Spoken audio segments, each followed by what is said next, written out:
그래서 인성 면접들은 이런 게 질문하면 개인의 신상이라든지 인생관에 관해서 뭐 자기소개를 해봐라. 인생에서 가장 중요하게 생각하는 가치는 한 단어로 얘기해봐라. 인성이란 뭐라고 생각하느냐? 너가 인성을 갖고 있느냐? 이렇게 묻는 거랑 똑같습니다. 인성이 뭐라고 생각하느냐?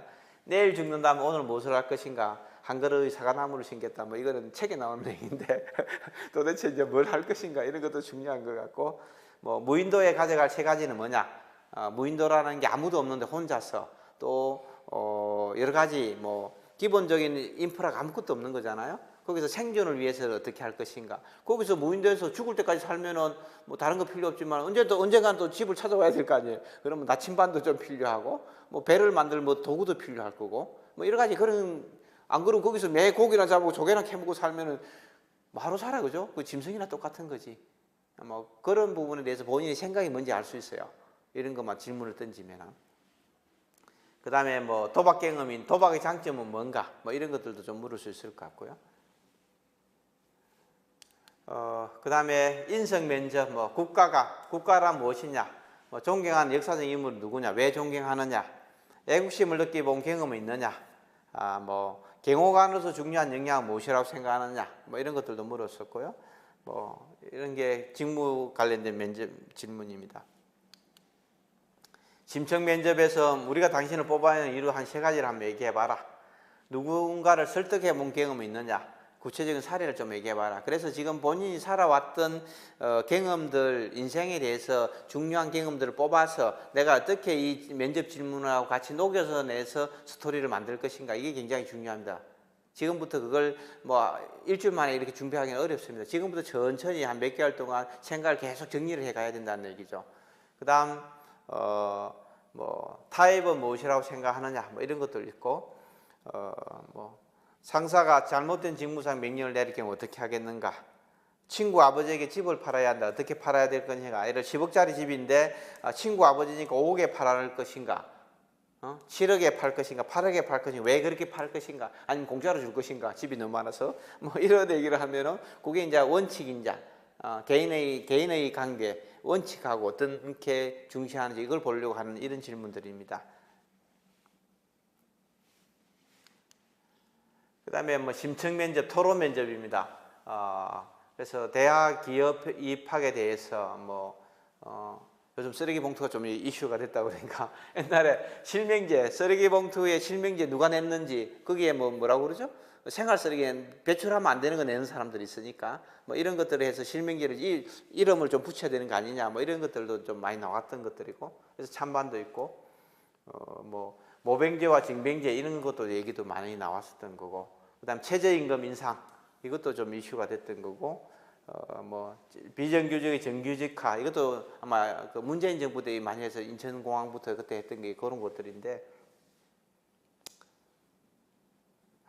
참 이게 그런 것 같아요. 저것들은 뭐 이렇게 시험 점수가 다르다, 정규직과 비정규직 시험 점수도 다르다 이런 얘기도 하고 있는 것 같고, 뭐 급여도 또 테이블도 다르고 뭐 이런 부분들이 있는데, 어쨌든 뭐 상당히 논란이 됐던 많은 이슈들이 있는데, 사회적으로 많은 논란이 되고 이게 대통령이 국정 운영에 어떤 연관이 있는지 이런 걸 묻는다는 거죠. 사회적으로 이슈가 되지만 대통령 업무와 관계없으면 괜찮아요. 그런 건 안 나와요, 토론 주제로. 대통령의 직무를 수행하는데 대통령의 정책과 충돌하거나 이런 부분들이 꼭 문제를 낸다는 얘기입니다.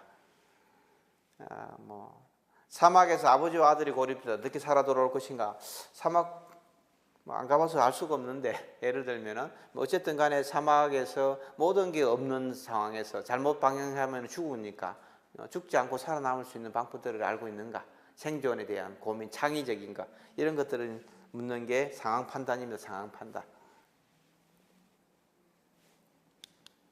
그 다음에 심층 면접입니다. PT 면접. PT 면접은 자료를 정리해서 3분에서 3분 정도의 발표를 하는 거예요. 3분 발표. 그냥 단순하게 답변하는 것이 아니라 서론, 본론, 결론이라는 걸 구조를 짜서 이럴 때는 먼저 이렇게 하고 절차는 이렇게 하고 이렇게 하면은 뭐 문제를 해결할 수 있습니다. 이런 것처럼 뭐 경호의 대상은 뭐 경호 대상자는 뭐 현직 전현직 대통령과 뭐 가족들이 있습니다.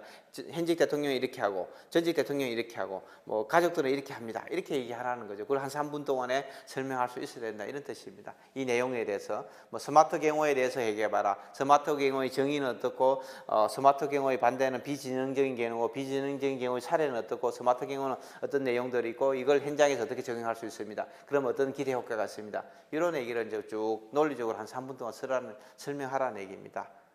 그게 PT 면접입니다. PT 면접. 이거는 좀 쉽지는 않은 거죠. 단순하게 내가 한 30초 정도 답변하는 거하고 조금 다르다는 얘기입니다. 그래서 이거는 좀 준비를 좀 해야 되는 그런 영역들이고요. 그 다음에 영어 면접입니다. 이게 뭐 참 머리 아프죠? 머리 아픈데, 일단 이거는 답이 없습니다. 다른 면접은 뭐 한 2주, 뭐 한 3주 정도 준비하면 다 커버 가능합니다.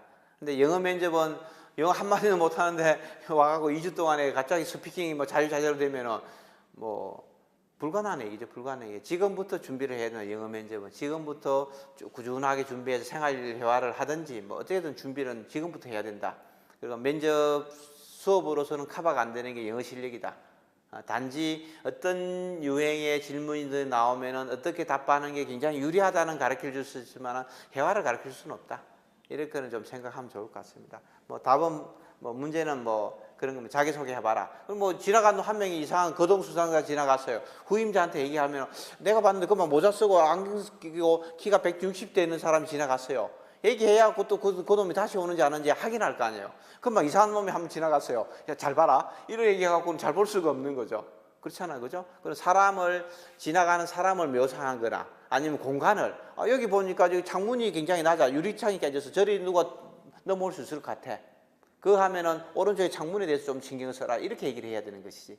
그런 어떤 공간, 행사가 일어나는 그런 공간에 대한 묘사, 사람에 대한 묘사. 또 사람도 그냥 보는 게 아니라 뭐 얼굴이 어떻게 생겨, 눈이 어떻게 생기고 옷을 어떻게 입고 뭐 그런 전체적인 묘사. 그게 거의 대부분의 영어 면접의 질문들입니다. 질문. 그게 경호 업무에서 필요한 게 그거밖에 없으니까. 해외 나가서 다른 나라 경호 대상자들하고 경찰들하고 대화하는 게 그거밖에 없을 거 아니에요. 행사 장에서 어떤 부분에 더 신경을 써야 되는지, 어느 부분을 주의해야 되는지 그거밖에 없는 거죠. 그래서 그런 게 영어 면접이다 이렇게 보면 될 것 같습니다.